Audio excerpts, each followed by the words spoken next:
How did Adolf Hitler, a tyrant who orchestrated one of the largest genocides in human history, rise to power in a democratic country? The story begins at the end of World War I. With the successful Allied advance in 1918, Germany realized the war was unwinnable and signed an armistice ending the fighting.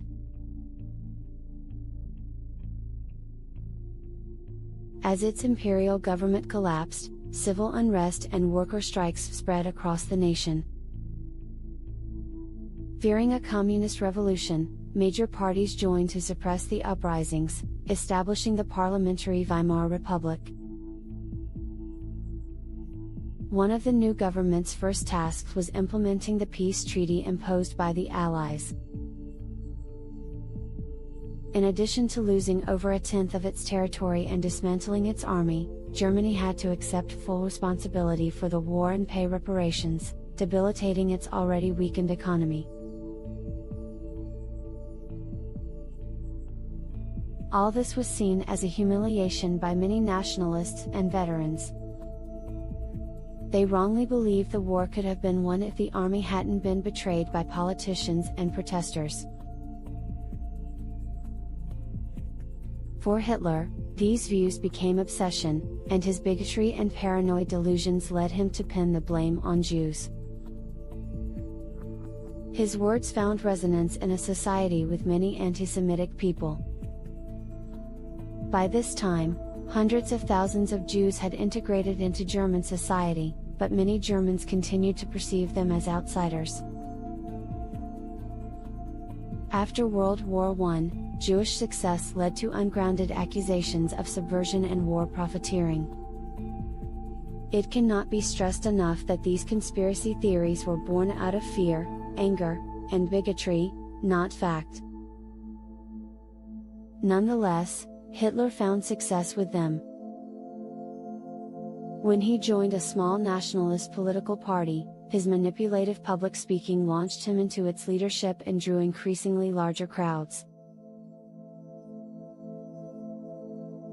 Combining anti-Semitism with populist resentment, the Nazis denounced both communism and capitalism as international Jewish conspiracies to destroy Germany. The Nazi Party was not initially popular. After they made an unsuccessful attempt at overthrowing the government, the party was banned, and Hitler jailed for treason. But upon his release about a year later, he immediately began to rebuild the movement. And then, in 1929, the Great Depression happened. It led to American banks withdrawing their loans from Germany, and the already struggling German economy collapsed overnight. Hitler took advantage of the people's anger, offering them convenient scapegoats and a promise to restore Germany's former greatness. Mainstream parties proved unable to handle the crisis while left-wing opposition was too fragmented by internal squabbles. And so some of the frustrated public flocked to the Nazis, increasing their parliamentary votes from under 3% to over 18% in just 2 years. In 1932, Hitler ran for president, losing the election to decorated war hero General von Hindenburg. But with 36% of the vote, Hitler had demonstrated the extent of his support. The following year, advisors and business leaders convinced Hindenburg to appoint Hitler as chancellor, hoping to channel his popularity for their own goals. Though the chancellor was only the administrative head of parliament, Hitler steadily expanded the power of his position.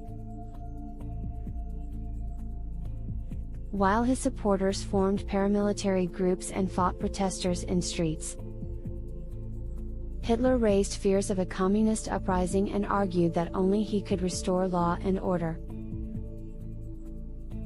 Then in 1933, a young worker was convicted of setting fire to the parliament building.